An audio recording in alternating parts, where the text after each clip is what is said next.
Hey guys, my name is Matimio, and today I wanted to do something a little bit different. Recently, I have gone back and played Red Orchestra 2. It's been amazing, I've been loving that game once again, but one of the things that I can't stop thinking about is how I would love for there to be either a huge new AAA first-person shooter that is set around World War, or more specifically, if the Battlefield franchise decided to go back into this direction and bring us another World War game. And so what I wanted to do today was talk about the many reasons why I think this would be an amazing idea, but also what I might want to see from a World War themed Battlefield.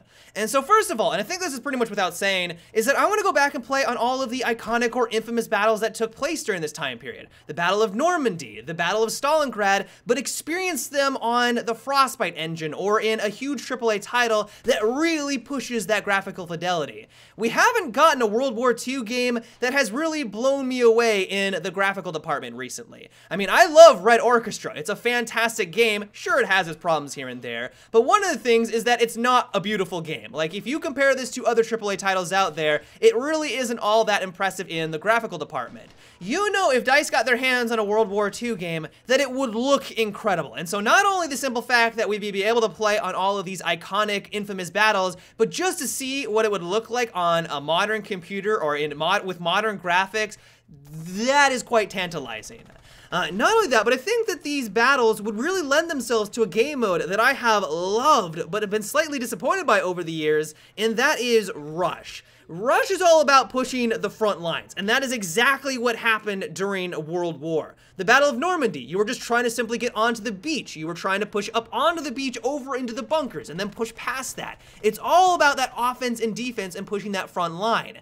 And so what I would like to see from a game like this is to really just design maps that are focused on this type of gameplay. One of the reasons why Rush has struggled with the modern Battlefield titles is that the maps are never designed with this game mode from the very beginning. You look back at Bad Company, where Rush was first introduced, maps were entirely designed around that mode. They didn't even have Conquest. TDM wasn't even implemented onto those maps. It was all about Rush, and the result of that was an amazing experience. Pretty much every single one of those maps were fantastic. Sure, there was a few problems here and there, but because they designed our maps entirely around that game mode, it led to some awesome gameplay. And so instead of just creating a gigantic Conquest map and then slapping every other game mode into that, which makes them a flip of the coin if those game modes are even going to be remotely enjoyable, which is pretty much what they've done with Battlefield 4, why not create maps that are specifically designed around Rush? Not only does it fit perfectly in that World War II setting with that constant ebb and flow of pushing that front line, that offense and defense, but maybe I'm just being a little selfish here, but I just want to have good Rush maps. I want to go back to what it was back in Bad Company. I thought they nailed it in that game, and to experience it in a World War II setting sounds incredible. The next thing on my list has to go to Destruction. Destruction has always been a key feature in the Battlefield franchise over this last couple of years, but I honestly think that they could push it a step further and make it even more dynamic. So I was running around in Red Orchestra, and I was in this gigantic building, and a thought occurred to me: what would this building look like in its prime? What would it look like before war just kind of tore through this village or through this entire town? What would it look like before then?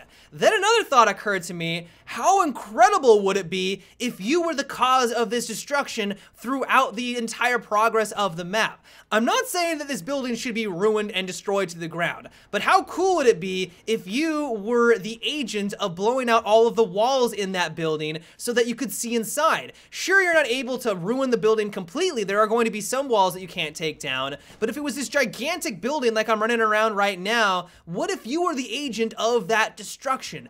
That would be incredible.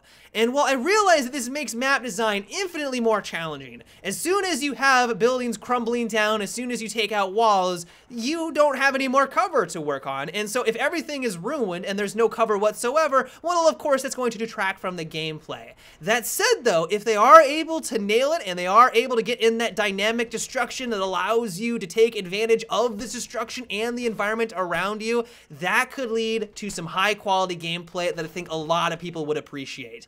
Another Another thing that I always love about going back to this time period is that the gadgets and weapons are a lot more simplistic compared to what we have in a modern military first-person shooter, and it really focuses on more of the shooter mechanics and less about just the chaos of war and getting killed by random gadgets or accessories that you have available to you.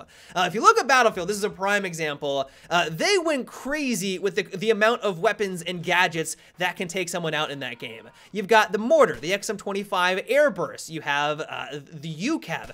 There are so many ways to take someone out for who's behind a corner in that game that it's just ridiculous at this point. And the result of this is quite chaotic gameplay.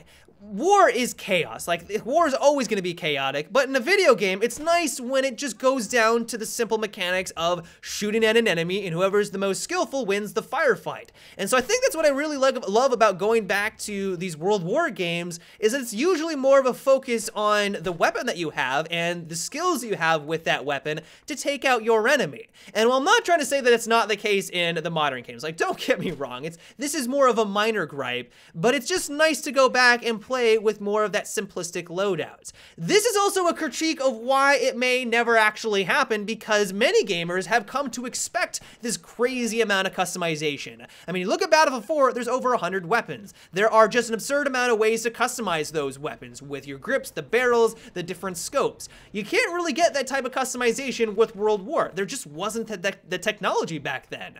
And so from a developer standpoint, I could see why they would be a little hesitant to go back to this time period, because there isn't the amount of customization that their player base has kind of grown to expect from a large AAA title. I still think that they can make it work. Like, DICE, for example, they got a lot of smart guys behind it. Like, they've got a lot of smart developers. I'm sure that they could make customization interesting and still give us a wide array of different weapons to choose from, but that would be one hurdle that they would have to overcome, and that might be one large deterrent for why this may never happen. But overall, and what it really just comes down to for me is that I just want to have another game, a large AAA first-person shooter that is set during this time period.